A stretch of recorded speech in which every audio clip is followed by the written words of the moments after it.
don't think with their brains anymore. Yeah, didn't think so. Let's dive into a conversation had with a gun control advocate on a podcast recently and see how the folks online responded. Welcome. This is Armed and Equalized.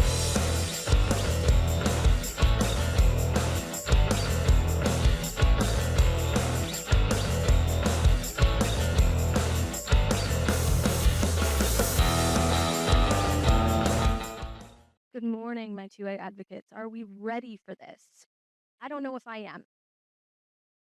I have not watched this whole video. I'm not going to lie, I wasn't even interested in it. But I try to take on the arguments as they come in because, again, being informed is our biggest defense against the gun control lobby. So I found this video of an interview with Fred Gutenberg. If you don't know who Fred is, he tragically lost his daughter in the 2018 Parkland shooting. In order to stay up to date with the folks actively seeking to disarm Americans, I decided to give it a watch. I'm not going to make you watch the whole thing. I'm going to take some clips of the show and then read some of the comments. That way we can all see how we should be reacting to the arguments that these gun grabbers all resort to. And hopefully we can combat this with knowledge, information, and logic. Kind of hard to grasp, I know. Obviously, the Parkland shooting is now 6 years ago. A big reason why I wanted to do this. People always say this about gun violence and shootings, right? You only talk about it in the 3 days after something happens, and then, or 4 days or 5 days, and then it goes away. Okay, first of all, he opens with this pulled out of his ass statistic about 3 days and no one talks about the shooting. Well, as he stated, Parkland was 6 years ago. And here we are, still talking about it. Genius. So he does go on to ask about the events that led up to that day. And really, I think everyone should hear the stories of the families impacted by these events. I don't think we should just ignore true pain. But I also would like to see engagement with these same people, the ones who are hurting, to see if they would even have a discussion with the opposing side, or if they're just hell-bent on removing these guns from people who never enacted these crimes. I don't know. I don't know if that'll ever happen in my lifetime. I do hope to see that. My kids that morning, as any morning, were running late, blaming each other. And what I remember about the morning and will haunt me forever. So Mr. Gutenberg has absolutely beautiful things to say about telling your family, I love you before you ever part, which I find completely relatable. You never know when you're going to see your loved ones again. And that does truly go out to him. If people walk away from this interview with one thing that they remember, it's going to be this.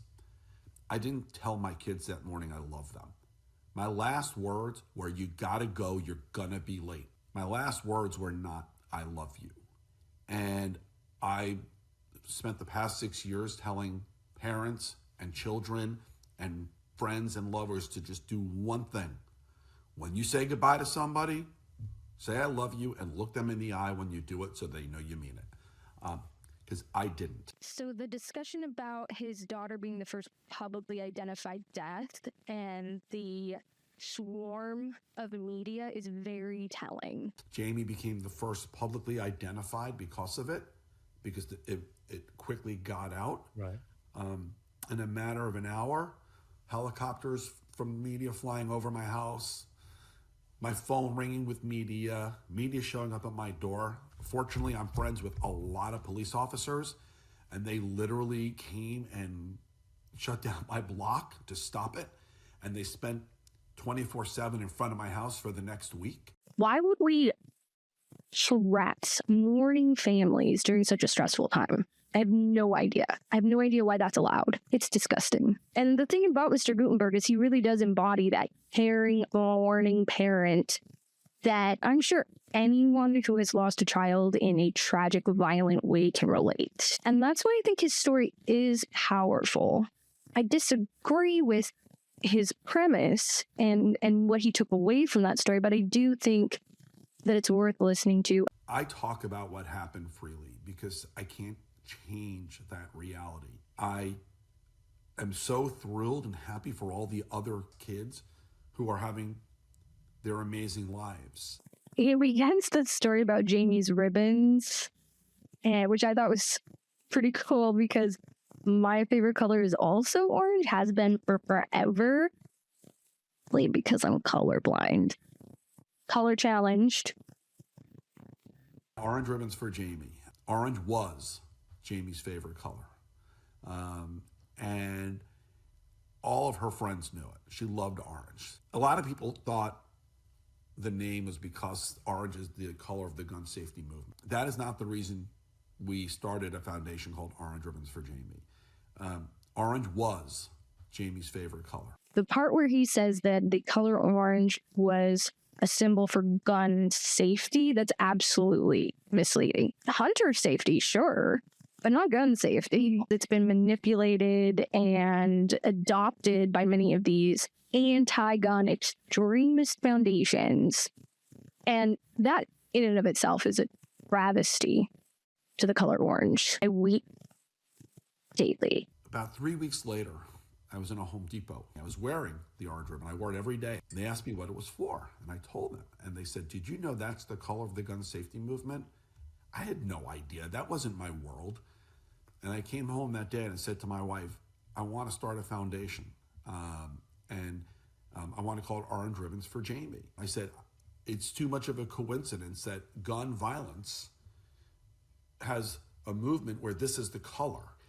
And I want to make this the symbol of the movement. He does discuss the tweet from Trump. I don't think it's relevant to a 2A discussion because reasons known to the 2A advocates. What I found interesting was that it was 17 minutes, 41 seconds. He comments on politicizing his daughter Jamie's death, which I do also find deplorable. There's absolutely no reason to use a child's death for political purposes, including the gun grabbers. It's crazy that we've gone backwards. That Republicans have gone backwards since then in what they're willing to do on gun violence. But Rick Scott actually passed some modest gun reforms, which you didn't see from Abbott in Texas, for example. The fact that he mentions Abbott, the only governor who has the balls to respond in the only sane way possible regarding school shooting prevention,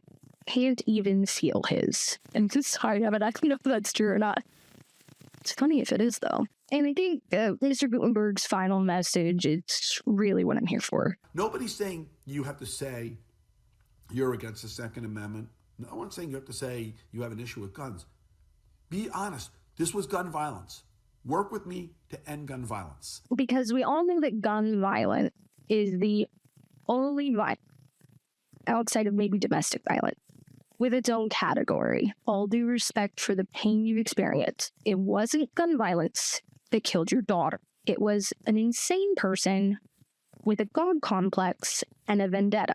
The disingenuous argument about gun violence has to be put to an end. We've allowed the gun grabbers to speak on this for too long, too loudly. It's time for our side to be heard, loud and clear. All gun control is unconstitutional. Period. I just know I want to break the fucking gun lobby. And I always think of those who clearly want to work with decency, civility, and honesty to stop the next one, and those who don't. So do we, Mr. Gutenberg. We see those who don't as well. And frankly, you look them like the usual suspect. How it is that we allowed AR-15 sales to go from 2% of all guns sold in 2003 when my daughter was born to over 25% of all guns sold in 2023, only 20 years later. How it is we as a country went from 200 million weapons in America in 2003, only 20 years ago, to over 400 million weapons only 20 years later. It's called being amazing. Anyway, he gets super political toward the end. I've linked the video in the description below if you're interested. It's about an hour long. Like I said before, I don't think anyone's story should be silenced. And I would encourage folks from both sides to hear out all arguments. This helps us to be better educated when we get approached by folks with opposing views. Scrolling through the comments is fun. Let's do that. I have a friend with a mental health diagnosis, grandma's not a thing anymore, has bought several guns, including an AR, at a gun show. Oh, here we go. I am in favor of closing the gun show loophole. Surprise, surprise. I also would like to see guns treated like automobiles. You just covered all the talking points. To purchase a gun, one would have to pass a safety course and purchase gun insurance. Here we go. First of all, the gun show loophole has been debunked so often that I'm not even going to glorify that by addressing it. The tried and true treat guns like cars argument. Okay. How lazy are these people?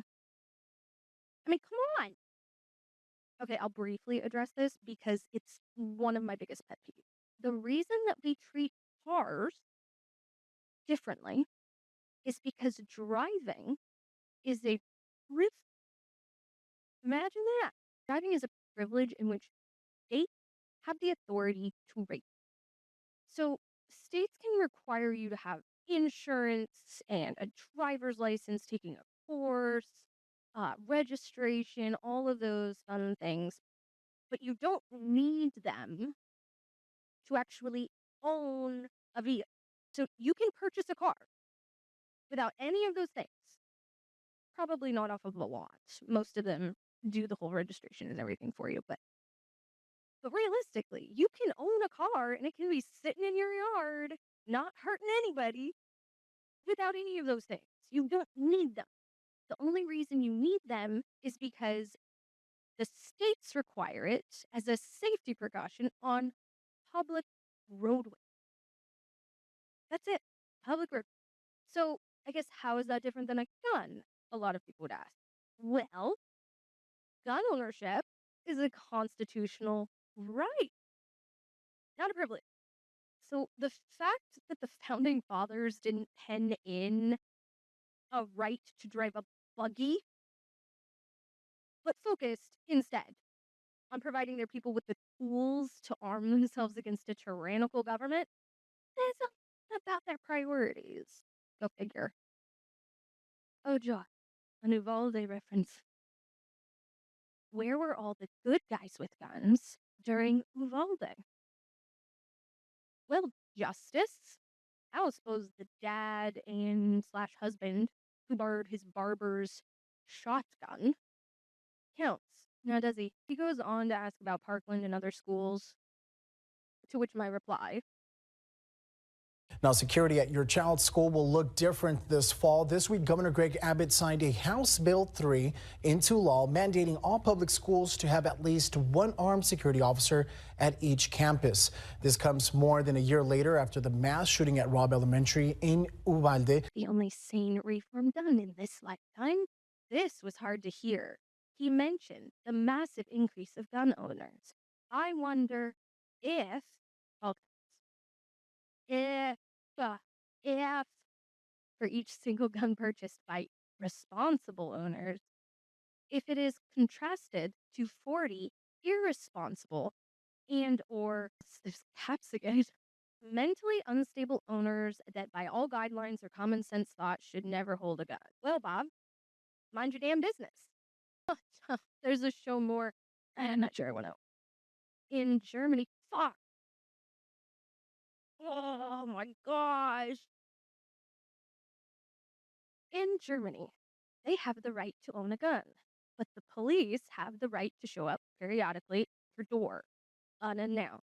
Do people feel Germany is the best example of incorruptible government? And how do you take them to the gun and show that it is safely stored? I'm guessing if it's on your body with the right to carry, it's considered safe because you know it's not on your body. So, dash, dash, the kitchen drawer would not count. I'm not reading the rest. Look, a woman using her uterus to think. That's always fun. Americans. That's precious. I'm assuming she means Americans need to be ashamed that we continue to allow a lack of gun control to let these painful stories to be told. My heart breaks. As it should. Sharon, I don't think I've ever met another 2A advocate who wasn't heartbroken by these situations. We just tend to take a step back of our emotions and not let those emotions trigger a response that is probably not logical or makes any sense either. We tend to use the thinky parts of our brain for this functionality instead of other body parts. This is the goal line. Mr. Gutenberg, you are my hero, sir. I can only assume your handle reads Motherfucker Blows Angeles. I'm convinced that's it. And refuse any arguments. My journey into anti gun violence advocacy started after seeing you on MSNBC. Reliable news source. I'm an artist and essayist, and the brother of a great guy who tragically found a permanent and violent solution to a temporary teenage problem. Oh, sad. I honestly hate to hear about kids taking their own lives because of it. I really do. Oh, man, I'm sorry for your loss, Mr. Los Angeles. I am sorry for your loss and grateful for your unwavering dedication. Please know, I'd eagerly forfeit my Second Amendment rights, and now you've lost me. Hey guys, that is all for today's video. If you enjoyed my take on this argument, consider giving this video a like, comment any additional 2A information you'd like me to cover, and consider subscribing if you'd like to see more of my videos on guns and gun rights. Thanks again for joining me today. I appreciate all of you. Know that you matter, no matter what side of the argument you're on. So stay safe, stay strapped, and as always, in smallness.